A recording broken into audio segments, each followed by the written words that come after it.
sincere thanks to Professor Gan, Professor Sanchis and co-chair, and also Professor Fu. Thank you for giving me this opportunity at this beginning of 2021 to this online meeting. So I could have this opportunity to share my views on the future with everyone. And also because in 2 weeks' time, there will be Chinese New Year, the New Year of Cow. And the New Year of Cow means prosperous. So please take the best wishes from myself, my team, and also from Tencent. Wish everyone online a wealthy and healthy Year of Cow. And also because I think I'm pretty professional at Mandarin, Chinese. So I'm pretty amateur at English speaking. So for my follow sharing, I'm going to ask help from the professional interpreter to translate. So I'm going to use Chinese. Thank you for letting me doing that. So we know that last year was very challenging and we lived through it. Before our session started, I was still talking to Professor Fu about COVID and its prevalence. It's still haunting America, Europe, and the rest of the world. And we see that COVID is breaking physical connections between people. But with the internet technologies, like what we are having today, internet technologies help us fix and rebuild our connections to create a new world to connect the digital world with our real life.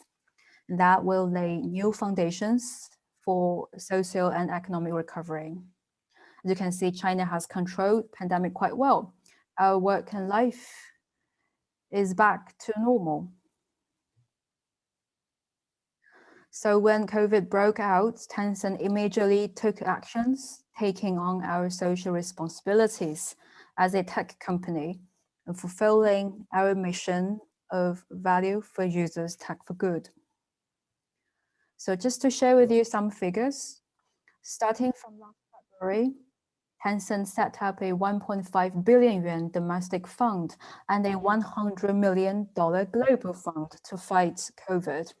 These funds were used to purchase medical supplies and also to support global scientific researchers, building of medical and healthcare facilities, and other long-term public welfare programs. Tencent's humanitarian relief operations have been well received by global partners. In Europe, with the support of Baca Foundation and Supercell, Tencent delivered medical supplies from China, from other countries, quickly and accurately to the pandemic-stricken countries like Britain, France, Spain, and Finland. When the pandemic broke out in Africa, where supplies were scarce, we immediately delivered masks and ventilators to Algeria, Tunisia, and Ethiopia. In March 2020, when supplies almost ran out, at the help-seeking messages from Massachusetts and New York, Tencent managed, with our whole team, to ship 1.5 million masks on a special plane to the US within just 3 hours. That was amazing. We partnered with our external contractors as well. The pandemic has caused a huge impact to the global economy last year, putting numerous micro and small businesses into crisis. In China, there are more than 80 million of these micro and small businesses in China, accounting for 80% of workforce and 60% of China's GDP. And during the pandemic, these merchants moved their business online with WeChat, our 1.2 billion user platform. And with the help of Tencent and WeChat, they set up chat groups to showcase their goods, to collect their customers' interests and complete transactions on WeChat Pay. In just 4 months, the number of such small shops on WeChat tripled. and the volume of transactions soared by 5.1 times. Many local governments in China issued vouchers to stimulate consumption. Unlike traditional cash stimulus or offline stimulus, WeChat-based vouchers could be distributed to people without physical contact. Furthermore, big data analysis helped accurately identify industries and people in real need under privacy protection and data desensitization, ensuring transparency and efficiency. Official statistics show that vouchers distributed on WeChat Pay drove consumption by 39.1 billion to 58.6 billion yuan. And over half of these users were middle-aged and elderly people. They really helped with our small businesses. The stories of these small businesses during the pandemic reflect how Chinese economy is going digital across various sectors in the past year in online education, remote working, online healthcare, and digital culture. During the pandemic, Tencent education platform has served more than 30 provinces and municipalities in China, covering more than 100 million students and teachers. Tencent Meeting also provided free, unlimited meeting services for up to 300 people at a time. And Tencent Meeting, was just launched around the outburst of COVID-19, but it hit over 100 million users after 8 months of its launch. Even the UN 75 dialogue was held on Tencent Meeting last year. With our expertise, we were happy to provide services and support for this kind of event. Compared to the offline sectors that are largely based on offline, such as education, office work, and healthcare, the cultural industry with over a decade of digitization unleashed its great potential during the pandemic because people stayed at home. So they needed something online. So with the internet, we're able to meet various spiritual needs of the people. In 2018, we announced our new Neocultural Creativity strategy that placed IP development at the core of cultural production. We want to incorporate IP into the industrial chains of cultural industry as a Chinese way of IP development. A TV drama called Joy of Life, adapted from a web fiction on the China literature platform, accompanied many Chinese when they stayed at home, including my parents. My mom is in her 80s. They both loved it. Online literature is a unique form of cultural production in China with a history of about 20 years. Unlike traditional culture, it is like a series published regularly, weekly or bi-weekly. And you have this close interaction between authors and readers. That's why when we are adapting this title, we chose to respect the original spirit of the novel, to bring out its greatness, and then fuse it with modern thoughts. The TV drama, well, when it was aired about a year ago, until now, the drama had a viewership of over 16 billion and is still rated 8 out of 10, quite a high score on China's most popular rating website. So these are just one of the cases. We think that every adaptation is a chance to add value to the original IP. And adaptation from traditional culture is even more challenging, not just from literature, also from other formats. In February last year, we co-developed with the Dunhuang Academy a mini program named the Mogao Caves Cloud Museum. It's an app. It not only brings the famous murals of Mogao Grottos online, but it also creates new interactions such as e-calendars and voiceover dramas, inspiring users to actively engage with 1,000-year-old cultural works. By far, over 21 million people have taken a trip to Dunhuang on the cloud. So of course, like 1,000 years ago, murals were one of the most advanced forms of content, and artists created inside a cave, grottos. But more than 600 years ago, as novels became popular in China, a Chinese novelist, Luo Guanzhong, turned the legendary Chinese history of the Three Kingdoms into a masterpiece, The Romance of the Three Kingdoms. It's a household work, classic work.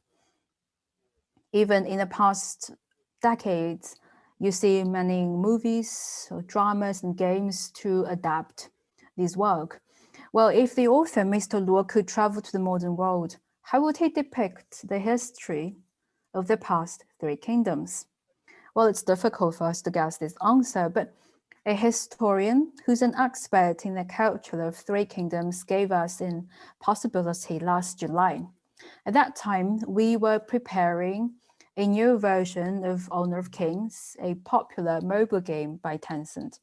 We wanted to base the new version on the history of the Three Kingdoms.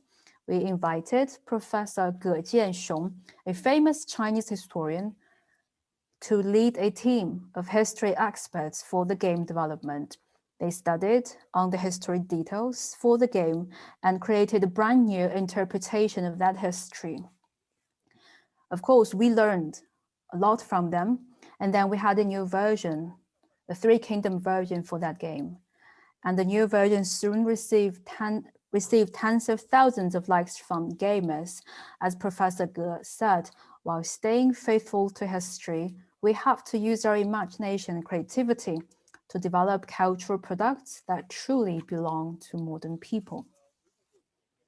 Our digital approaches to fight against COVID in the past year shows that we need continuous innovations because they can drive the products that can influence the industry and create values for users. But how do we maintain the momentum after COVID? And how do we go from innovations for survival to innovations for better life? These are the questions we need to always think about. To quote from P.B. Shelley, "Fear not for the future, weep not for the past." Facing 2021, we are looking forward to it. We need to have confidence as well. I'm glad to see that Tencent has initiated research programs, cooperation with Oxford University, and to promote innovation and technology and researchers. So thank you so much for inviting me, inviting Tencent to come here to say a few words about digital culture, about our practice for the internet. I hope that can be of help.